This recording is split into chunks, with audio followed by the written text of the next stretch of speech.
Hello Ram Ram दोस्तों। मैं अमित कुमार आप सभी का आपके अपने YouTube channel the brain education पर हार्दिक अभिनंदन करता हूं। आइए आप सारे अच्छे होकर अपनी तैयारी को ऐसे ही कंटिन्यू रख रहे हो। भाई आप सभी को पता है कि मैंने 10,000 MCQ का सेशन स्टार्ट किया, वो भी हैंड ऑफ राइटिंग। तो इससे पहले हमने 87 क्वेश्चनों को कवर कर लिया। आज हमारा 88 क्वेश्चन है। तो चलो क्वेश्चन देखते हैं। तो क्वेश्चन में क्या बोल रखा है, 5 एम्पियर का इलेक्ट्रिक करंट बराबर होता है। तो 5 एम्पियर का इलेक्ट्रिक करंट किसके बराबर होता है? तो 5 कूलम प्रति सेकंड के बराबर होता है। किसके? 5 कूलम प्रति सेकंड के बराबर होता है। तो भाई क्या बराबर क्या होता है? क्या बराबर होता है? आई टी, जिसमें क्या वो एक चार्ज है। और आई बराबर होता है क्या बटा टी, जिसे कूलम बटा सेकंड या समय भी लिखते हैं। ठीक है, समय की यूनिट क्या होती है इसमें? इसमें समय की यूनिट होती है सेकंड। ठीक है, कूलम को क्या होगा, हम कूलम से लिखते हैं। वैदिक चालकता की यूनिट, तो वैदिक विद्युत चालकता की यूनिट होती है मोहमीटर। ठीक है, जिसको हम सिग्मा से डिनोट करते हैं। सिग्मा बराबर होता है 1/F। एफ होती है रेजिस्टिविटी। ठीक है, और इसका क्या होता है यूनिट? मो बटा मीटर होती है। ठीक है, जी को हम कंडक्टेंस से लिखते हैं, जिसको हम चालकता कहते हैं। और इसको हम मो या संयमन इसकी यूनिट होती है। ठीक है, सी को हम लिखते हैं कैपेसिटेंस, जिसको हम धारिता कहते हैं, इसकी यूनिट होती है फेराड। ठीक है, कार्बन प्रतिरोधों की पावर रेटिंग, तो कार्बन प्रतिरोध की पावर रेटिंग होती है 1.8 से लेके 2 वाट तक। ठीक है, उसके बाद रेजिस्टेंस की यूनिट होती है ओम, और रेजिस्टेंस की रेटिंग हम लिखते हैं वोट में। ठीक, भाई मोस्ट इंपॉर्टेंट दोनों फैक्ट, ये दोनों फैक्ट मोस्ट इंपॉर्टेंट है भाई, इनको नोट कर लो। रेजिस्टेंस की यूनिट होती है ओम मीटर। ठीक है, और रेजिस्टेंस की रेटिंग हम लेते हैं वाट में। ठीक है, ये चीज़ दोनों नोट कर ला, कन्फ्यूज मत होना। ठीक है, रेजिस्टेंस की यूनिट ओम होती है और रेटिंग होती है वाट में। ठीक है, उसके बाद है भाई 1 कूलम बराबर होता है, तो 1 कूलम 1 एम्पियर सेकंड के बराबर होता है। तो क्या बराबर क्या होता है? क्या बराबर होता है आई बटा टी। ठीक है, आई क्या है? आई एम्पियर, और टी क्या है? टी यूनिट होती है सेकंड। विद्युत धारा प्रवाह के लिए तैयार किया गया बंद एवं पूर्ण मार्ग क्या कहलाता है? तो विद्युत धारा के प्रवाह के लिए तैयार किया गया बंद एवं पूर्ण मार्ग, ये परिपथ कहलाता है। परिपथ कितने प्रकार के होते हैं भाई? परिपथ 3 प्रकार के होते हैं। कौन कौन से? देखते हैं तीनों के बारे में। एक तो होता है ओपन, एक होता है क्लोज, और एक होता है शॉर्ट सर्किट। सबसे पहले देखते हैं हम ओपन सर्किट। ओपन सर्किट में होता है करंट बराबर 0, और भाई यहाँ पे आई नहीं, ये यहाँ पे क्या रेजिस्टेंस बराबर होता है इन्फिनिटी। ठीक है, तो करंट तो होता है 0, और आई आई नहीं, यहाँ पे क्या है भाई? ये आर है। ठीक है, आर बराबर होता है रेजिस्टेंस। इसको थोड़ा सा सही कर लेना। ठीक है भाई आप। उसके बाद आएगा भाई क्लोज सर्किट। क्लोज सर्किट में क्या होता है? तो आई बराबर होता है वी बटा आर। ठीक है, और आर बराबर होता है वी बटा आई के। ठीक है, उसके बाद आ गया भाई शॉर्ट सर्किट। शॉर्ट सर्किट में होता है करंट होता है इन्फिनिटी। तो अगर करंट इन्फिनिटी हो गया, अनंत हो गया, तो रेजिस्टेंस हो जाएगा इसका 0। ठीक है भाई, अगर आपने इसकी PDF चाहिए तो सबसे पहले आप सभी the brain education Telegram channel को ज्वाइन कर लेना। वहाँ पे इसकी PDF आपको फ्री ऑफ कॉस्ट मिल जाएगी। ठीक है, और आपको एक बात और बताते हैं भाई, 3 सेशन स्टार्ट किए हैं हमने। सबसे पहले हम करते हैं चैप्टर वाइज MCQ। ठीक है, हमने जिसमें 3 चैप्टर को कवर कर लिया। उसके बाद ये चल रहे हैं हमारे 10,000 MCQ। ठीक है, एक हमारा सेशन चलाओ छोटा सा 3 से 4 मिनट का।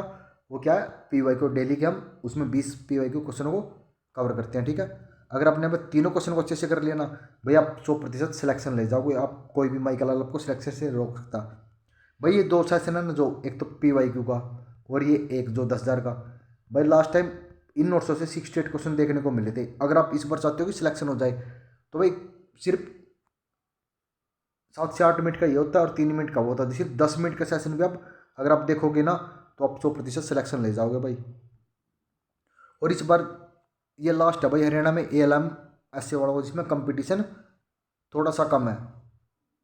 थोड़ा सा ही कम है, कट ऑफ तो वही फाइनल की तो 60+ जाएगी। और लास्ट ये लास्ट है कि कट ऑफ 60 जाएगी। इससे अगली तो कट ऑफ 75+ जाएगी, क्योंकि कंपटीशन बहुत हाई हो गया। और इस बार तो क्वालिफाई वाला सबका नंबर आ रहा है। नेक्स्ट टाइम क्वालिफाई वाला का नंबर नहीं आएगा भाई, क्योंकि उस टाइम इस बार अराउंड हम 5200 से लेके 5500 तक आपकी पोस्ट देखने को मिलेगी। अगली बार तो वही है, होते ही 1000 से 1200 पोस्ट ही आपको देखने को मिलेगी। अगर आप चाहते हो कि सिलेक्शन, तो भाई उसके लिए कुछ डिफरेंस पढ़ना पड़ेगा, क्योंकि भाई इस बार वो बच्चे भी हैं जो लास्ट टाइम कोई .25 से रह गया था, कोई .75 से रह गया था। और भाई .25 का तो दुख अलग ही होता है भाई, क्योंकि इसमें मैंने .25 का अपना देखा हुआ है। जब बंदा .25 से 1 नंबर से रहता है ना भाई, वो तो नेक्स्ट एग्ज़ाम में अलग लेवल की तैयारी लेके आता है।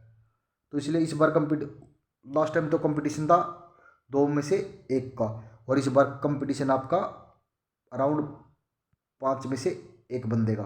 ठीक है, अब आप पर डिपेंड करता है कि आप किस वे में तैयारी करोगे। अगर आप हमारे साथ जुड़ के भाई 100% मैं आपको सिलेक्शन दिलवा दूंगा, 100%। जिस दिन एग्ज़ाम दे के आऊँगा ना, एक एक स्क्रीनशॉट दिखा दूंगा कि यहाँ से ये क्वेश्चन आ गया। अब बाकी आप पर डिपेंड है कि आपने करना क्या है। अगर आप चाहते हो भाई ऐसे ही सिर्फ कमेंट कर देना, कम से कम भाई 50 बच्चे तो जरूर कमेंट करना इस वीडियो पे। तो उनके लिए भाई मैं कंप्यूटर का भी ऐसे सेशन लेके आ जाऊँगा, हैंड राइटिंग। सिर्फ कंप्यूटर का वो और कर लेना, कंप्यूटर 10 में से आप 7 से 8 क्वेश्चन बहुत इजीली कवर कर लोगे। ठीक है, तो विद्युत की 1 यूनिट बराबर होती है, तो विद्युत की 1 यूनिट किसके बराबर होती है? तो ये होती है 1 किलोवाट आवर्स के। तो पावर को हम लिखते हैं वाट मीटर से, और कंज्यूमिंग पावर को हम एनर्जी मीटर से मापते हैं। भाई दोनों मोस्ट इंपोर्टेंट क्वेश्चन है। पावर को तो हम वाट मीटर से, और कंज्यूमिंग पावर को हम एनर्जी मीटर से मापते हैं। आवृत्ति खालिस्तान अनुपातिक है, तो आवृत्ति किसके बराबर होती है? प्रेरकीय प्रतिघात के। तो XL बराबर होता है भाई 2πfl के। ठीक है, तो XL यहाँ पर क्या है? समानुपाती होता है किसके? F के बराबर समानुपाती होता है। ठीक है, R बराबर होते हैं 1/G के, C बराबर होता है Q/V के, और Y बराबर होता है 1/Z के। तीनों मोस्ट इंपोर्टेंट है भाई। अगर रेजिस्टेंस बढ़ गया तो G घट जाएगी, अगर कूलम्ब C बढ़ गया तो वोल्टेज घट जाएगी, अगर Y बढ़ा तो Z घट जाएगा। ये ऐसे होती है। ठीक है, एक आदर्श धारा स्रोत में होना चाहिए। तो भाई एक आइडियल करंट में अनंत करंट सोर्स होता है। कौन सा? एक आइडियल में अनंत करंट सोर्स होता है। किसी बिंदु पर 20 वोल्ट विभव है, और अंत में इसमें एक बिंदु तक 0.5 कूलम्ब का आवेश लाने के लिए किया गया कार्य है। तो भाई बोल रहा वोल्टेज क्या बराबर होती है? W/Q के। तो यहाँ पर वोल्टेज कितना है? वोल्टेज है 20, W को हम जूल में भी लिखते हैं, और Q बराबर है 0.5। तो 0.5 इस जाकर क्या हो जाएगा? 20 गुणा 0.5 बराबर वर्ग हो जाएगी। तो ये क्या? 20 गुणा 0.5 बराबर, तो इसका हम अगर वो हटाएंगे क्या नाम है पॉइंट, तो यहाँ पर 10 आ गया। 10 दूनी 20, तो इसका आंसर आ जाएगा 10 जूल। कितना आंसर आ जाएगा इसका? 10 जूल आ जाएगा। देख लो आंसर 10 जूल। भाई अगर आपको सेशन अच्छा लग रहा है तो भाई प्लीज़ लाइक ज़रूर कर देना, और कमेंट करके बताना कि किस किसी बच्चों को सेशन अच्छा लग रहा है। अगर अच्छा लग रहा है तो भाई अगर कमेंट करोगे, सिर्फ 50 कमेंट चाहिए भाई, तो मैं कंप्यूटर का भी ऐसा सेशन आपके लिए स्टार्ट कर दूंगा। और PDF के लिए अपने द ब्रेन एजुकेशन चैनल को ज्वाइन कर लेना। चलो मिलते हैं नेक्स्ट वीडियो में जल्दी ही। जय हिंद।